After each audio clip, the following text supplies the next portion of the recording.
God bless you. கர்த்தருடைய பரிசுத்த நாமத்திற்கு மகிமையும் கனமும் ஸ்தோத்திரமும் உண்டாவதாக. இந்த நாளிலே மறுபடியுமாக இந்த வீடியோ மூலமாக உங்களை சந்திப்பதில் மிக்க மகிழ்ச்சி அடைகிறேன்.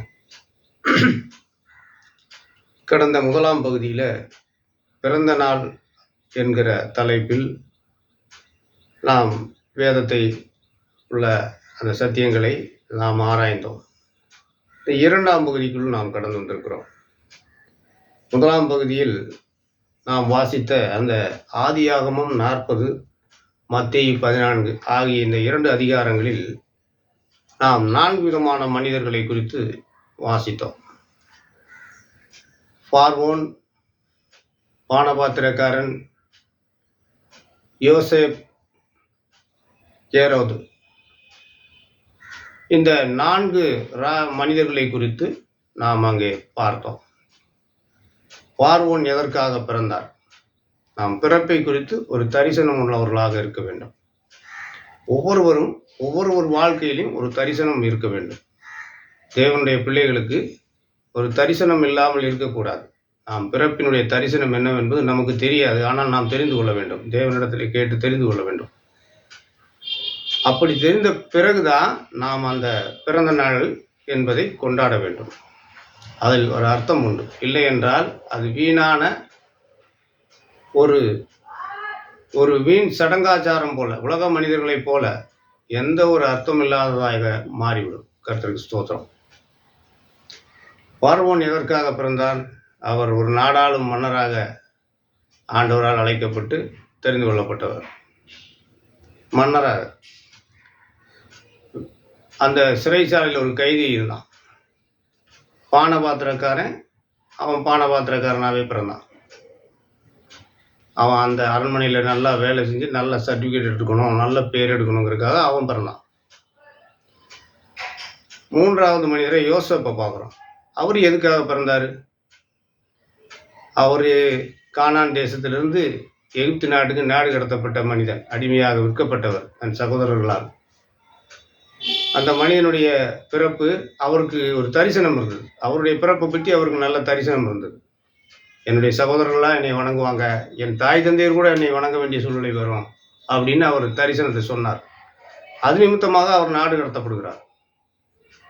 அப்படி நாடு கடத்தப்பட்டப்போ அவர் சிறைச்சாலையிலும் கூட அவர் வருந்துகிற நேரத்தில் தான் அவருக்கு அங்கே ஒரு விடுதலை கிடைக்கப்படுகிறது. ராஜா அவரை கட்டவிழ்த்து விட சொல்லி கொண்டு வந்து அவனை அந்த நாட்டுக்கே ஒரு பிரதான அமைச்சராக, பிரதம மந்திரியாக அங்கே நியமனம் செய்கிறார்கள். அப்போ அவர் தேவனுடைய தரிசனங்களை, அவர் அந்த இடத்துல பிரதம மந்திரி ஆனதுனால அந்த நாட்டில் கோடிக்கணக்கான மக்களை பஞ்சத்திலிருந்து காப்பாற்றினார். அது தன்னுடைய குடும்பத்தில் உள்ள தன்னுடைய குடும்பத்தாரையும் அந்த பஞ்சத்திலிருந்து உயிர் போகாமல் பாதுகாத்தார். அப்போ அவருடைய பிறப்பை பற்றி அவருக்கு ஏற்கனவே ஒரு தரிசனம் இருந்தது. அவருடைய பிறப்பை பற்றிய நிச்சயம் இருந்தது. அதனால்தான் அவர் பல பாடுகள் மத்தியிலும் ஒரு உறுதியாக ஆண்டவருக்கு உண்மையாக தன்னுடைய பிறப்பை பற்றி, தன்னுடைய அடுத்த கட்ட நகர்வை பற்றியும் வருங்காலத்தை பற்றி அவர் நன்றாய் அறிந்திருந்தபடினால் அவர் அந்த சிறைச்சாலையிலும் கூட அவர் மனம் வருந்தாமல் நேர்மையாக உண்மையாக ஆண்டவருக்கு அவர் வாழ்ந்தார் என்று சொல்லி பார்க்கிறோம். இந்த 4 மனிதர்களை பார்க்கிறோம். 3 மனிதர்கள். 4வதாக ஏரோதரசன் எதுக்காக பிறந்தான்? இந்த ஏரோது வம்சம் முழுவதுமே கொலைகார வம்சம். கர்த்தருக்கு ஸ்தோத்திரம். அவங்க மகா ஏரோது என்ன செய்தான்? ஸ்தோத்திரம். அந்த இயேசு பிறந்தோடனே அந்த சாஸ்திரிகள் வந்தாங்க. வந்து கேட்டதுக்காக அந்த பெத்லகேமும் அது எல்லைகளில் இருக்கிற எல்லாரையும், சின்ன 2 வயசுக்கு உட்பட்டவங்க எல்லாரையும் கொண்டுட்டான். அதே போல பாருங்க, இந்த அர்கலாய் என்று சொல்லக்கூடிய அவன் மகன் பட்டத்துக்கு வந்து அவன் நாட்டை ஆளும்போது தீர்க்கதரிசியாகிய யோவானை பட்டயத்தால் வெட்டி கொலை செய்கிறார். தன்னுடைய அந்த மறுமனையாட்டியினுடைய அந்த மகளுடைய ஆட்டத்தில் மயங்கி நடனத்துக்காக ஒரு பரிசளிக்கிறார் தலை. அப்ப இவங்கெல்லாம் கெட்டது செய்வதற்காகவே பிறந்தவர்கள். இவருடைய பிறப்பை பற்றி இவர்களுக்கு எந்த ஒரு நிச்சயமும் கிடையாது. நான் ராஜாவாக பிறந்திருக்கேன், அதனால் எனக்கு எது சரின்னு படுதோ அதை செய்வேன். இவர்கள் பிறப்பை பற்றி அவர்களுக்கு எந்த நிச்சயமும் இல்லை. ஆனால் அவர்கள் பிறந்த நாள் கொண்டாடுகிறார்கள். அவர்களும் பிறந்த நாள் கொண்டாடுகிறார்கள். நான் பெரிய அரசன், நான் அரசனாகி பிறந்தது பெரிய பாக்கியம், அதனால் நான் என்னுடைய பிறப்பை கொண்டாடி ஆகணும்.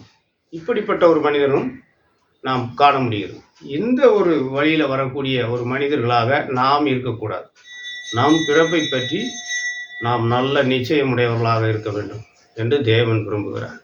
கர்த்தருக்கு ஸ்தோத்திரம். நாம் மறுபடியும் நாம் அந்த 4 மனிதர்களை குறித்து பார்த்தோம். கவனித்து அந்த வேத வசனத்தை நீங்கள் வாசித்து அதை புரிந்து கொள்ளலாம். சொல்லப்பட்ட அந்த வேத வார்த்தைகளை, அந்த பகுதிகளை எடுத்து நீங்களே வாசித்து புரிந்து கொள்ளலாம். இனி அடுத்து நமக்கு 2ஆம் பகுதிக்குள் கடந்து வந்திருக்கிறோம். இந்த 2ஆம் பகுதிக்குள்ளாக கடந்து வந்திருக்கிற இந்த வேளையில நமக்கு தியானத்திற்காக யோவான் எழுதின சுவிசேஷம் 18வது அதிகாரம் 37வது வசனம். அப்பொழுது பிலாத்து அவரை நோக்கி, அப்படியானால் நீ ராஜாவோ என்றான். இயேசு பிரதியுத்தரமாக, நீர் சொல்லுகிறபடி நான் ராஜாதான். சத்தியத்தை குறித்து சாட்சி கொடுக்க நான் பிறந்தேன். இதற்காகவே இந்த உலகத்தில் வந்தேன்.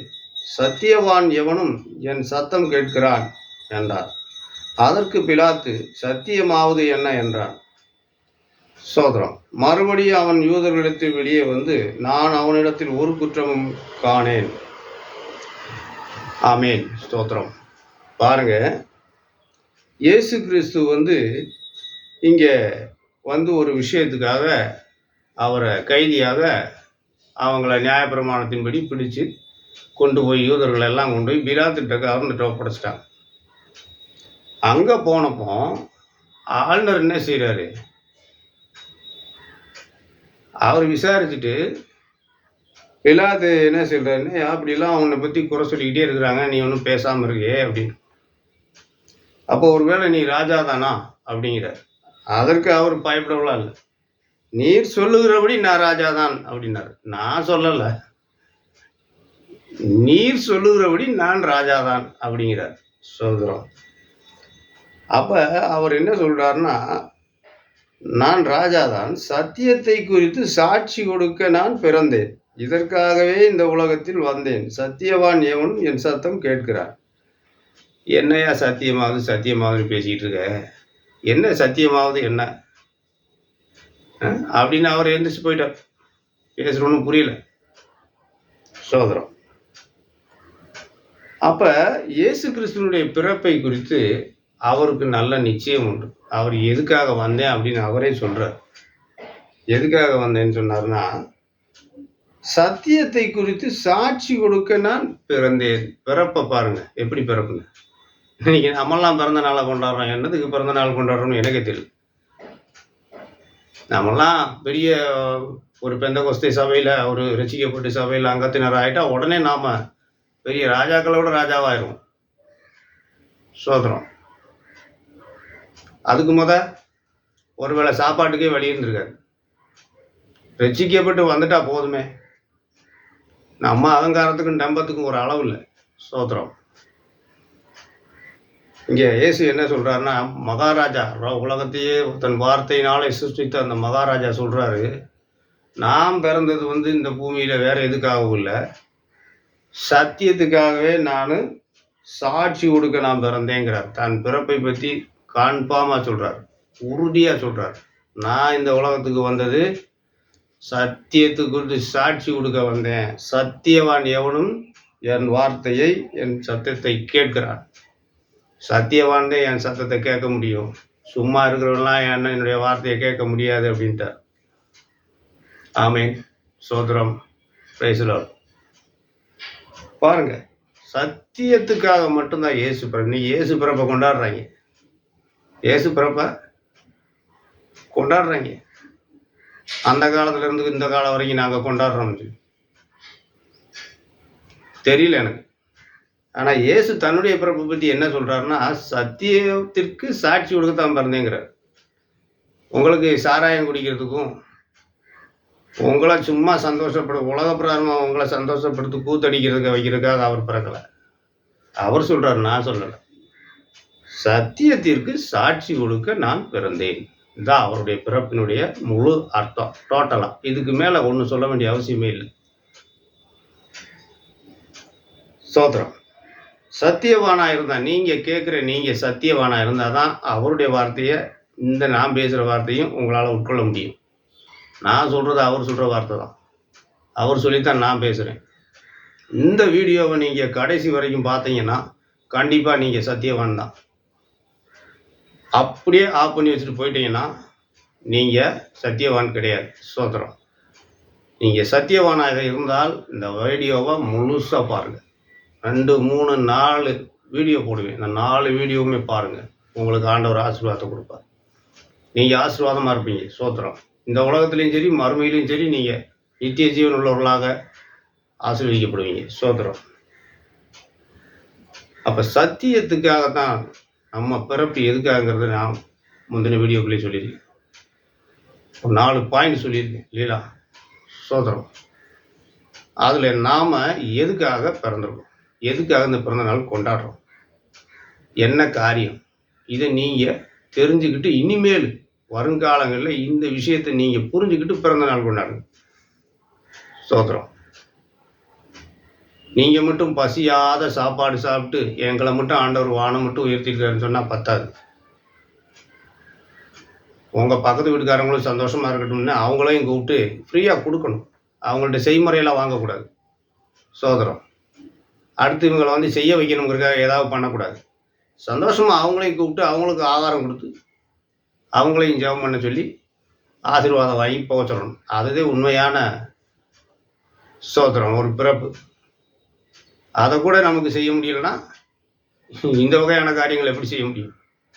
ஸ்தோத்திரம். வீண் கிறிஸ்தவர்களாய் நாம் வாழக்கூடாது. நாம் தேவனுக்கு சத்தியத்திற்காக சாட்சி கொடுக்குற பிள்ளைகளாக வாழணும். சத்தியத்துக்கு அது என்ன போனாலும் சரி, உயிர் போனாலும் சரி, சத்தியத்துக்கு சாட்சி கொடுத்து தான் ஆகணும். ஒவ்வொரு கிறிஸ்தவனும் ரட்சிக்கப்பட்டவன். கிறிஸ்தவன் நான் சொல்கிறது மற்ற பெரிய பெரிய திருச்சபைகளை நான் சொல்லலை. உண்மையான கிறிஸ்தவர்கள் இருக்கிறாங்க.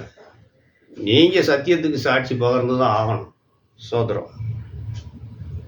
பிலாத்து சத்தியமாவது என்ன தெரியல அப்படின்னு போயிட்டாங்க.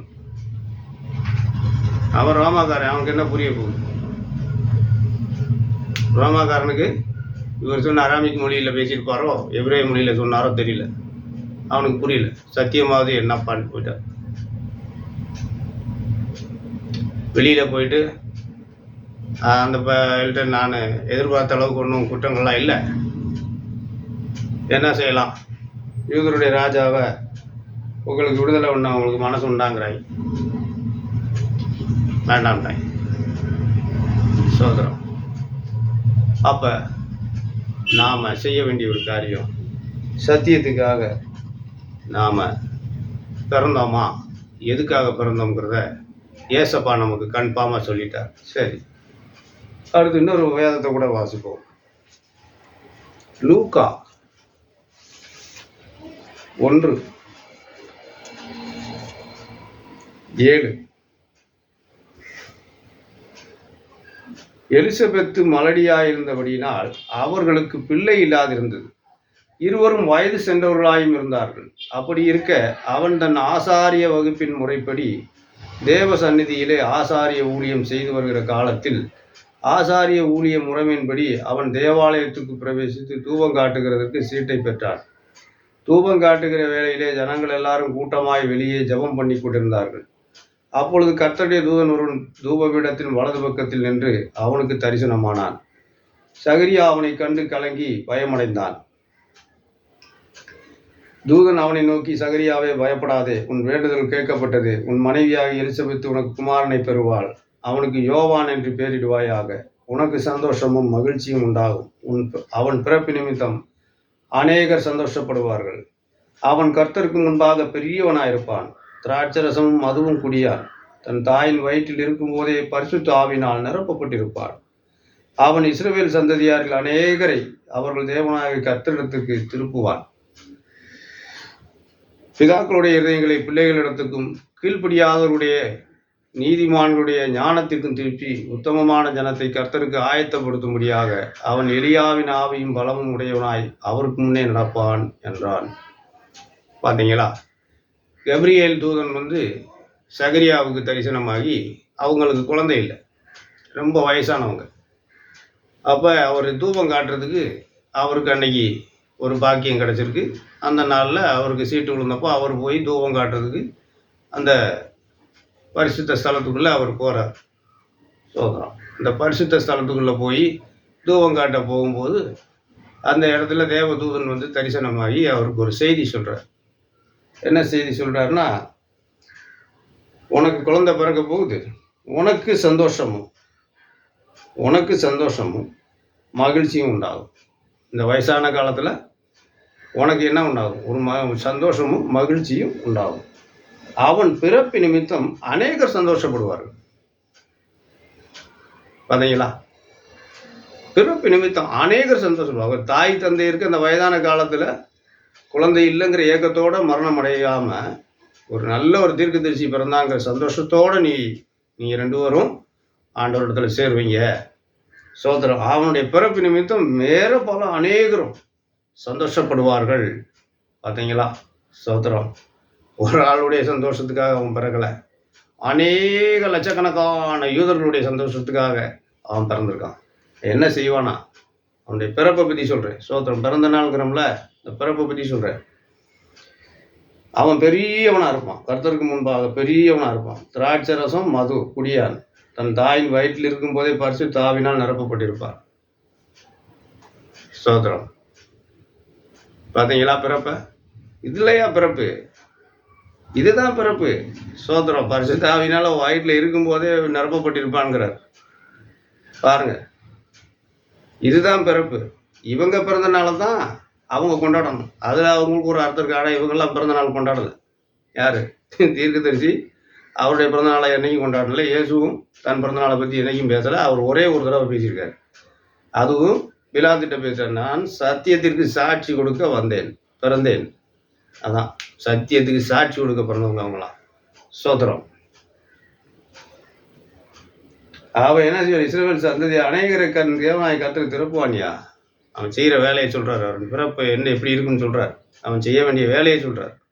பாருங்க, பிதாக்களுடைய இருதயங்கள்லாம் பிள்ளைகள் எடுத்துக்கும்.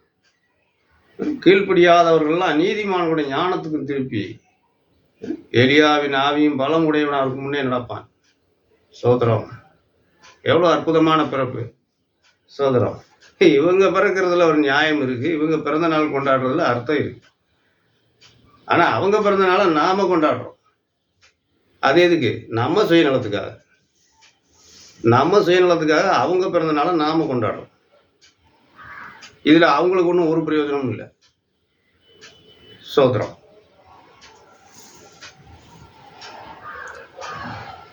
லூக்கா 1:26.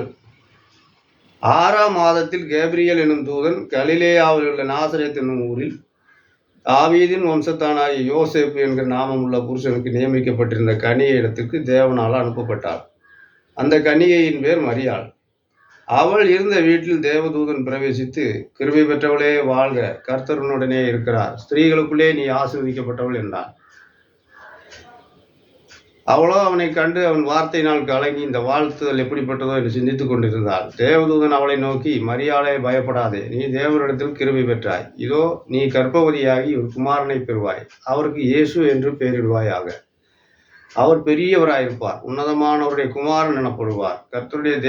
கர்த்தராகிய தேவன் அவருடைய பிதாவாகிய தாவீதின் சிங்காசனத்தை அவருக்கு கொடுப்பார். அவர் யாக்கோபின் குடும்பத்தாரை என்றென்றைக்கும் அரசாளுவார், அவருடைய ராஜ்யத்துக்கு முடிவிராது என்றாள். பார்த்தீங்களா, இயேசு கிறிஸ்துவு பிறப்பை பற்றி தூதனுடைய செய்தி எப்படி இருக்குன்னு பாருங்க.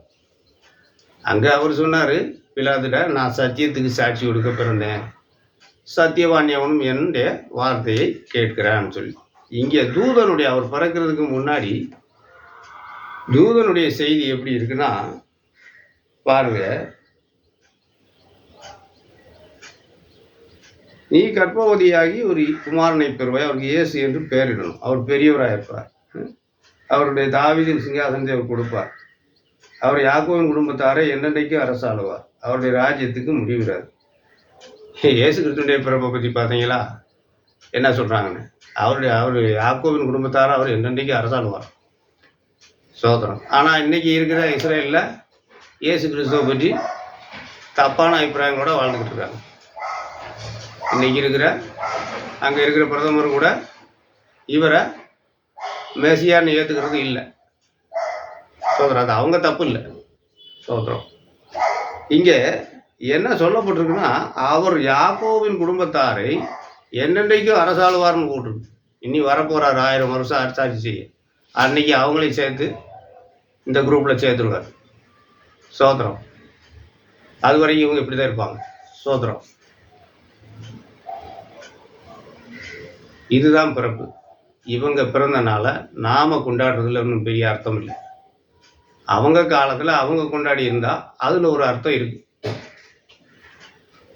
சோதரம்.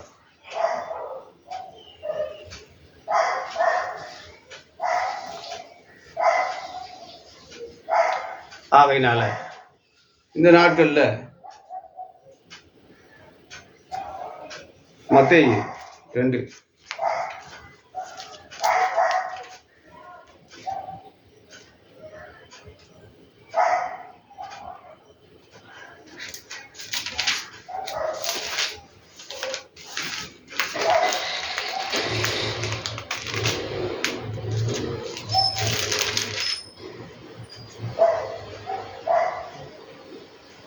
ஏரோது ராஜாவின் நாட்களில் யூதேயாவில் பெத்லகேமில் இயேசு பிறந்த பொழுது கிழக்கிலிருந்து சாஸ்திரிகள் எருசலேமுக்கு வந்து, யூதருக்கு ராஜாவாக பிறந்திருக்கிறவர் எங்கே? கிழக்கிலே அவருடைய நட்சத்திரத்தை கண்டு அவரை பணிந்து கொள்ள வந்தோம் என்றார்.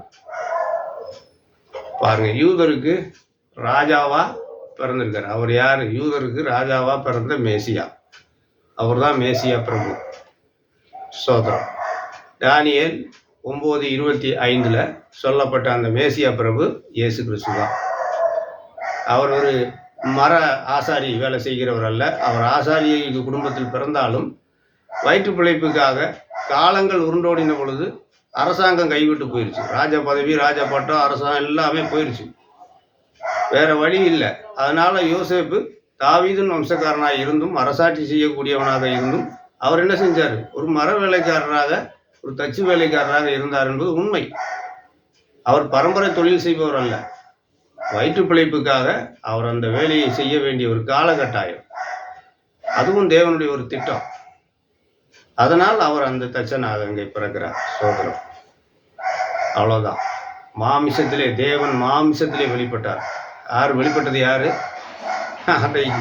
அந்த ஜெகோஸ்வா. அந்த யோசுவா தான் அந்த மாமிசத்தில் வெளிப்பட்டது. அந்த ஜெகோஸ்வா, அந்த ஆண்டவர் தான், அந்த தெய்வம் தான் அங்கே வெளிப்பட்டது. வேற யாரும் இல்லை. சோதரம்.